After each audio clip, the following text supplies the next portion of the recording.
I don't care who it is. Paperwork should always be involved because it gives everybody an understanding of what their role is. Money complicates things because even if it don't show you who you are, it still makes people look at the situation like, am I really benefiting, or do I really need them a part of this?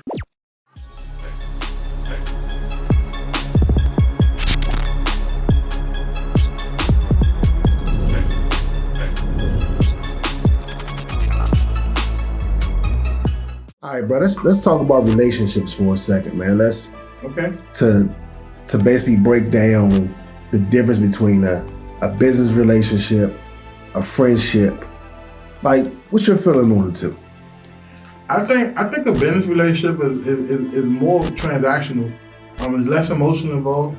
A friendship is real emotional driven, and that's the only thing that's holding together. That you're friends, you emotionally involved with each other. And most of the times you should care and love each other to the point that you want to see them do well regardless. But we get to a point now that, we're doing business with people, we're getting into partnerships. A lot of us don't require a contract to do business with each other because we're friends. Right. And naturally you come up as, you know how to be friends. Right. So I'm gonna treat you as my business partner like I treat my friend. We don't need no paperwork. Let's just get the deal done, let's make money and be happy. But in the real world, that's kind of crazy in doing business. Right. So, how do you break down the two? If you're going to consider yourself to be an entrepreneur, paperwork first. Right? Because at the end of the day, you got to protect yourself. It's like boxing. Protect yourself at all times. Right? It's the people that you least expect that do you greasy than the people that you think. But if you having that paperwork right, you can go in the courtroom and feel good about it. Think about this, bro. Like, you ever watch Judge Mathis or Judge Judy, and they pleading their case, based on morals and doing the right thing? Absolutely. And they don't have any merit to actually case law or law, and they throw their whole case out? Absolutely. That's the same thing with not having a contract with your friend. So if you say, my friend promised me this and promised me that, okay, well, where's the paperwork?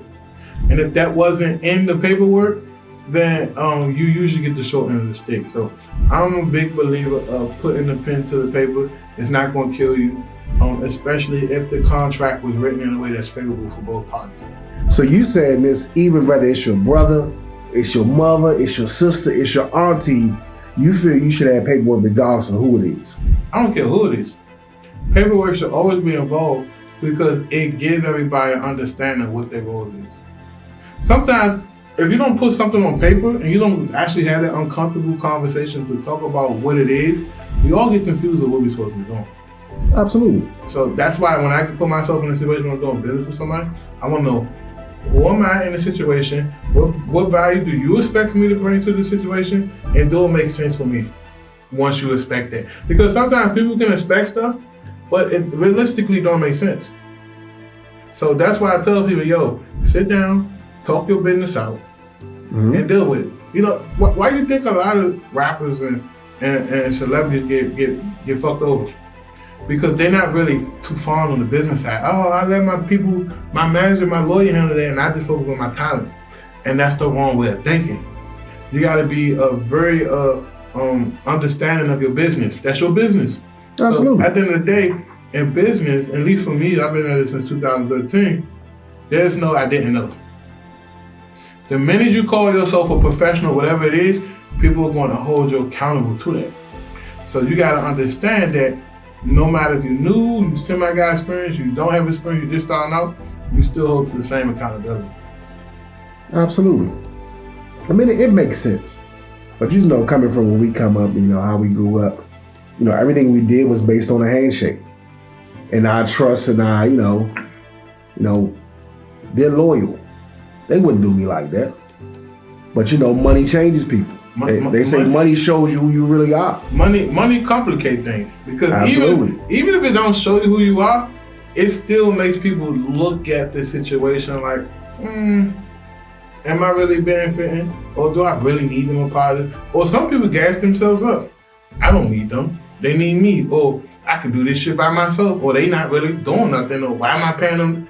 They come up with these little ideas of why they should, even do you bad in business or leave you alone or cut you off so they can move forward with their conscience and how they feel about the situation. Absolutely. So how do you feel? I mean, even in signing contracts, I mean, do you feel that, man, you should always have legal advice, look over the paperwork? Do you read it and kind of trust on your own understanding? What are your views on that? You get a contract, do you get it to your lawyer? I think just because a person has the word title lawyer hanging up on their front door, I don't think that means they're competent enough to help you make that decision. Sometimes you might go to a person who fails so much at it that they have the answers that you may need in order to know what not to do, right? So when I look at situations, I just say consult with somebody that you know for a fact and know this shit like the back of their hand. Might not even be a lawyer.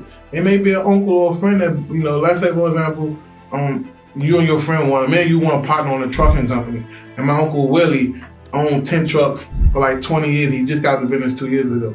I would rather go to him for advice than a lawyer who may have values on the job by a case law contract, because he's going to tell me everything about the trucking business and his failures. And to me, that's more valuable than the things that you can go learn in a textbook, because the textbooks don't really teach you much about failure. So my whole point is, talk to somebody who been through the ringer and make sure that it makes sense for you in your current situation. I mean, you made a good point. You said find somebody that's failed at it before. Yeah. And you look at that, man, we're driven by success. Even if you look at social media, we're driven by success. Society tells us what success looks like. And when it doesn't look like what you think it should look like, makes you question if that's something you should really be doing in that. Right. So like you said, finding somebody who's failed at it before, because they can give you the true story, the whole story, not just the good part, not just the happy ending. Right. So man, that's a good point. Find somebody who's failed at it. Okay. It's a good conversation with you, man. See you till the next time. Man, appreciate you, bro. Thanks for having me. Definitely.